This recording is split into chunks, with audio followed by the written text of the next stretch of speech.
আসসালামু আলাইকুম ওয়া রাহমাতুল্লাহি ওয়া বারাকাতুহু। সম্মানিত প্রিয় উপস্থিতি, আজকের এই ভিডিওতে আলোচনা করব স্বপ্নে যদি কেউ দেখে যে তাকে কেউ পানিতে ডুবিয়ে চাপ দিয়ে ধরে রেখেছে, পানিতে চুবাচ্ছে, এই স্বপ্ন দেখার অর্থ কি, তাবির কি, আল্লামা ইমাম ইবনে সিরিন সহ অন্য অন্য স্বপ্ন ব্যাখ্যা বিশারদগণ কি জানিয়েছেন, এই বিষয়টা নিয়ে আজকে আমরা জানবো। আলোচনা বুঝতে সাথেই থাকবেন। যারা এখনও চ্যানেলটি সাবস্ক্রাইব করেননি, সাবস্ক্রাইব করতে ভুলবেন না। ভেরিফাই চ্যানেলের ডিসক্রিপশন বক্সে ক্লিক করলে পেজ এবং আইডি আসবে। এটা ছাড়া আলাদা অন্য কোনো পেজ নেই, আইডি নেই, ইমো নেই, হোয়াটসঅ্যাপ নেই, টিকটক নেই। নাম ছবি দেখে বিভ্রান্ত হওয়া যাবে না। প্রত্যেক ভিডিওতে আলাদা আমি সাবধান করি, সতর্ক করি। যাই হোক, সম্মানিত প্রিয় দিনী ভাই বন্ধুরা, কথা দীর্ঘায়িত না করে মূল আলোচনা শুরু করছি।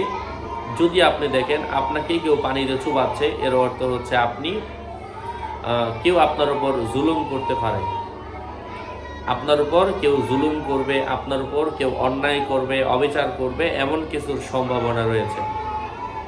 আরেকটা বিষয় হচ্ছে যে আপনাকে যদি চুবাতে দেখে, আপনি যদি ব্যবসায়ী হয়ে থাকেন, ব্যবসার দিক থেকে আপনার কোনো প্রতিদ্বন্দ্বী আপনাকে পিছনে ফেলে দিতে পারে।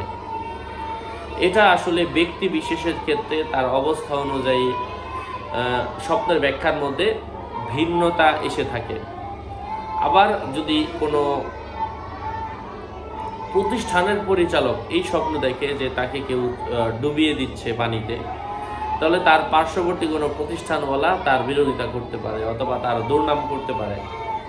কোনো স্ত্রী যদি স্বপ্নে দেখে অথবা কোনো নারী যদি স্বপ্নে দেখে যে তার বিরুদ্ধে তাকে কেউ পানিতে চুবাচ্ছে, এর মানে হচ্ছে হয়তো তার বিরুদ্ধে কেউ বদনাম করছে অথবা তার এবং তার স্বামীর সম্পর্ক ভাঙার জন্য কেউ চেষ্টা করছে। সাধারণ মানুষ, অবিবাহিত মানুষ অথবা বেকার মানুষ যদি এই স্বপ্ন দেখে তাকে কেউ পানিতে চুবাচ্ছে, এর অর্থ হচ্ছে তার চাকরিতে সামনে উন্নতি হতে দেরি হবে, এবং অবিবাহিত মানুষ দেখে থাকলে তার বিবাহ হতেও দেরি হবে, সে তার জীবনে পিছিয়ে যাচ্ছে, এমন কিছুর আলামত বুঝিয়ে থাকে। যাই হোক, এর মানেই হচ্ছে, মূল কথা হচ্ছে সে পিছনে পড়া, কারো চাপে পড়া, কোনো ক্ষতির সম্মুখীন হওয়া, এমন কিছু বোঝায়।